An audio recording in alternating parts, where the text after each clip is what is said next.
بسم اللہ الرحمن الرحیم۔ تمام تعریفیں اس رب ذوالجلال کے لیے جو تمام جہانوں کا مالک و خالق ہے، اور کروڑ درود و سلام حضرت محمد مصطفیٰ صلی اللہ علیہ وآلہ وسلم اور ان کی آل پاک پر، جن کی خاطر اللہ تعالیٰ نے یہ ساری کائنات بنائی ہے۔ اللہم صلی علی محمد و آل محمد۔ السلام علیکم ویورز، کیسے ہیں آپ سب دوست؟ میں آپ سب کے لیے اللہ رب العزت سے دعا گو ہوں کہ مالک کائنات آپ کو تندرستی اور صحت کے ساتھ لمبی اور خوشیوں بھری زندگی عطا فرمائے، آمین یا رب العالمین۔ دوستو، میں ہوں ڈاکٹر حکیم سید شاہد عباس نقوی بخاری، السادات دواخانہ ساہیوال، پنجاب، پاکستان سے۔ دوستو، آپ اس وقت میرا یوٹیوب چینل دیکھ رہے ہیں السادات دواخانہ، جس میں میں مختلف قسم کے سر سے پاؤں تک کے تمام امراض کے اسباب، علامات اور ان کے آسان علاج بتا رہا ہوں۔ میں نے آپ لوگوں کے لیے ایک روحانی چینل بھی بنایا ہے جس کا نام ہے روحانی لائف ود شاہد بخاری۔ آپ اس چینل کو بھی لازمی سبسکرائب کریں۔ اس پہ مختلف قسم کے عملیات بتا رہا ہوں۔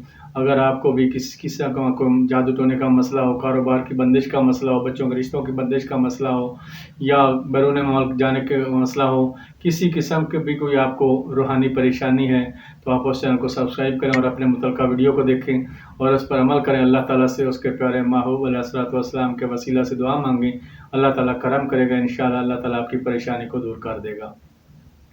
دوستو، میں یہ اپنے خاندانی عملیات اور یہ اپنے دیسی ادویات کے جو مجرب آپ نسخہ جات دے رہا ہوں، یہ آپ کو صدقہ جاریہ سمجھ کر ثواب کی نیت سے، کیونکہ زندگی کا کوئی بھروسہ نہیں، کسی لمحہ بھی انسان کو موت آ سکتی ہے، اور یہ جو آپ کا دیا ہوا، آپ کا آگے تقسیم کیا ہوا، آگے شیئر کیا ہوا یہ نسخہ کوئی بھی بنائے گا یا فائدہ اٹھائے گا تو اس کا ثواب آپ کے نام اعمال میں بھی لکھا جائے گا۔ تو آپ سے بھی ریکویسٹ ہوگی کہ آپ بھی اس کو صدقہ جاریہ سمجھ کر ثواب کی نیت سے آگے شیئر کرتے جائیں، تاکہ سادات کا یہ سلسلہ فیض چلتا رہے اور لوگ فیض اٹھاتے رہیں۔ دوستو، السادات دواخانہ میں ہمارا موضوع چل رہا تھا معدہ اور آنتوں کی بیماریاں، اور آنتوں کی بیماریوں میں ہم جس بیماری کا ذکر کرنے لگے ہیں وہ ہے قبض کا ہونا۔ قبض وقتی طور پر رک جانے کو کہتے ہیں۔ قبض کا مطلب ہوتا ہے رک جانا، جیسے روح قبض کرتی ہے تو وہ سانس رک جانے کو روح کا قبض کرنا کہتے ہیں۔ اسی طرح جب غذا معدے میں رک جاتی ہے، معدے میں انتوں میں غذا رک جاتی ہے، وہ اس کا اخراج نہیں ہو سکتا، تو وہ فاضل مادے جو ہوتے ہیں وہ انتریوں میں رک جاتے ہیں اور اس کا اخراج پخانہ کی صورت میں نہیں ہوتا، تو اس کو ہم قبض کی علامت کہتے ہیں۔ تو اس کی جو علامات ہوتی ہیں یہ ہوتی ہیں کہ 24 گھنٹے میں ایک دفعہ کھل کر اجابت کا نہ ہونا، اور ٹائمنگز کا تبدیل ہو جانا، کبھی صبح کبھی دوپہر کبھی شام، اور یا اس کے علاوہ دوسرے یا تیسرے دن پخانہ کا آنا، یعنی کہ جب 24 گھنٹے میں ایک دفعہ کھول کر اجابت نہیں ہوتی تو ہم اس کو قبض کی علامت کہتے ہیں۔ اور یہ جو ٹائمنگز کا تبدیل ہونا یہ بھی قبض کی علامت، اور دوسرے یا تیسرے دن بعد جا کے پخانہ آنا یہ بھی قبض کی علامت، تو یہ دونوں ہی قبض کی علامات ہیں۔ تو اب دوستو چلتے ہیں اس کے اسباب کی جانب کہ یہ قبض کیوں ہوتی ہے۔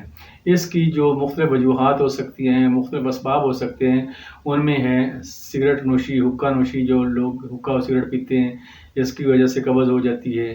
اس کے علاوہ کوئی ٹھوس ثقیل غذاؤں کے کھانے سے، جیسے چاول ہو گئے یا سوکھی روٹی ہوگی، یہ جو ثقیل غذائیں ہوتی ہیں، سخت غذائیں ہوتی ہیں، یہ بھی قبض کا باعث بنتی ہیں۔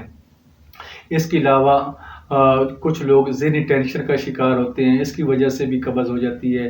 گھریلو مسائل میں جب ان کو کسی چیز میں ٹینشن ہوتی ہے تو وہ معدے پہ ایفیکٹ کرتی ہے، انتریوں پہ ایفیکٹ کرتی ہے، جیسی وجہ سے قبض ہو جاتی ہے۔ اس کے علاوہ دودھ اور گھی کا استعمال نہ کرنا ہے۔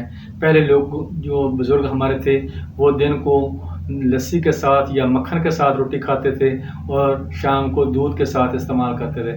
اب ہر گھر میں چائے آ گئی، اور چائے کا جو کثرت کا استعمال ہے، یہ بھی چائے کا مزاج چونکہ خشک ہے، چائے خشکی پیدا کرتی ہے، معدے میں انتری میں خشکی پیدا کر دیتی ہے، جس سے معدے میں انتری میں خشکی ہو کر غذا رک جاتی ہے، جو فاضل مادے ہوتے ہیں وہ رک جاتے ہیں، وہ ان کا جسم سے اخراج نہیں ہو سکتا، جس کی وجہ سے قبض ہو جاتی ہے۔ تو چائے کا کثرت سے استعمال بھی یہ خشکی اور قبض کا باعث بنتا ہے۔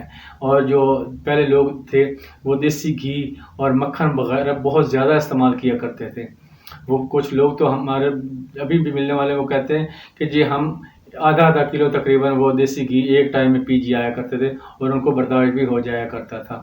تو آج کل تو 1-2 چمچ بھی اگر گھی میں دوسرے دیسی گھی کو 1 گلاس دودھ میں ملا کر استعمال کر لیا جائے تو اس سے بھی قبض کشائی ہو جاتی ہے. یہ بھی اندریوں کو نرم کرتا ہے، اندریوں کو ملائم کرتا ہے، اور اس کے لیے بھی یہ معدہ بھی نرم ہو جاتا ہے اور اندریاں بھی نرم ہو جاتی ہیں.